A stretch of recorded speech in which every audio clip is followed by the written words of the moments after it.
Lorsque donc quelqu'un te met en colère, sache que c'est ton jugement qui te met en colère. Épictète. Je suis tout à fait d'accord avec cette interprétation, mais on va voir que la colère n'est pas toujours causée par quelque chose d'extérieur. Alors, bonne ou mauvaise chose pour nous? Comment la contrôler? Et pourquoi s'énerve-t-on? Eh bien, on va voir tout ça aujourd'hui.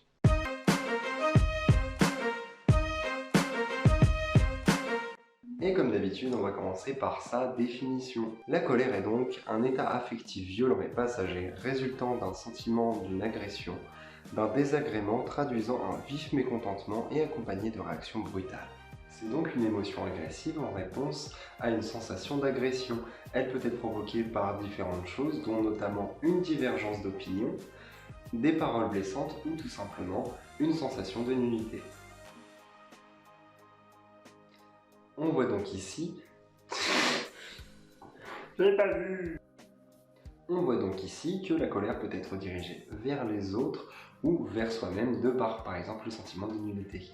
Mais surtout ce qui est important à retenir au final, c'est qu'il n'y a pas de colère sans raison.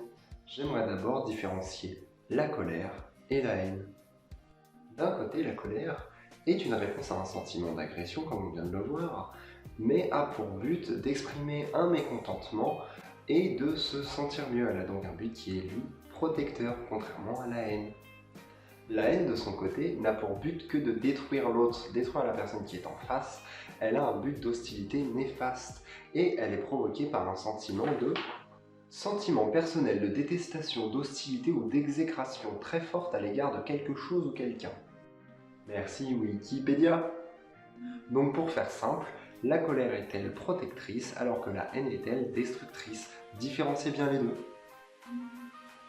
Mais physiquement, qu'est-ce qui se passe? Eh bien physiquement, il y a deux phases. La première est la montée en émotion qui ne dure que quelques secondes. Durant cette première phase, le taux d'adrénaline dans le corps va augmenter, ainsi que le taux de cortisol, le taux de testostérone, les muscles vont se tendre et le cœur va drastiquement augmenter en rythme cardiaque. Et le stress, quant à lui, va empêcher le bon fonctionnement des lobes préfrontaux, qui eux nous font raisonner de manière logique, ce qui va entraîner la deuxième phase, le relâchement. C'est durant cette phase-là qu'on va vraiment parler de colère, puisqu'il va y avoir une extériorisation de tout ce que l'on a à l'intérieur.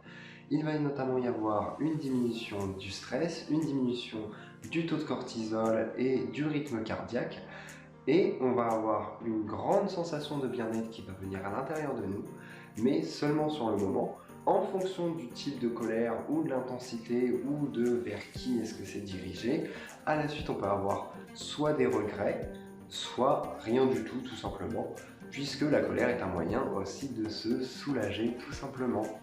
Attention, ne pas avoir accès à la deuxième phase donc, du relâchement peut créer une grande intériorisation et faire du mal. On va maintenant voir quelques astuces afin de la contrôler.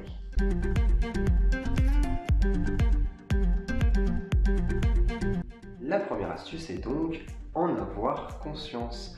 Voir les premiers signes arriver, tels que l'émotion qui monte, va permettre d'en prendre conscience et donc de pouvoir répondre à cette question, est-ce que ça en vaut la peine?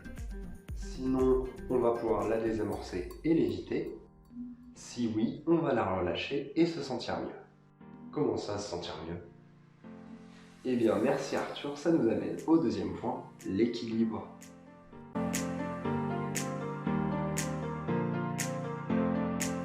La colère n'est ni mauvaise ni bonne, c'est tout simplement un besoin vital.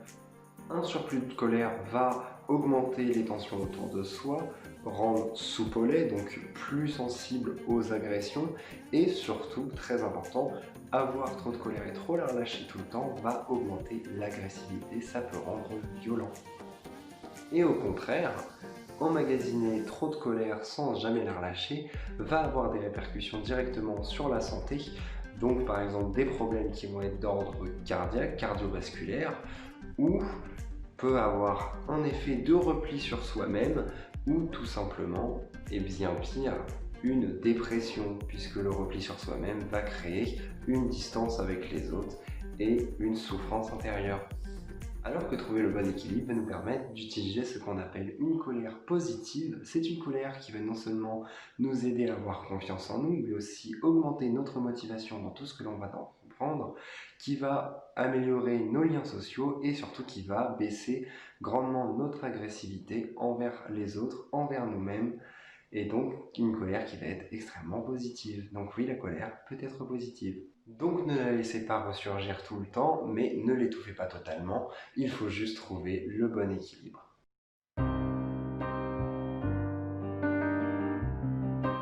La troisième solution est plus axée directement sur le problème de la colère, qui va pouvoir être utilisé directement quand on est énervé.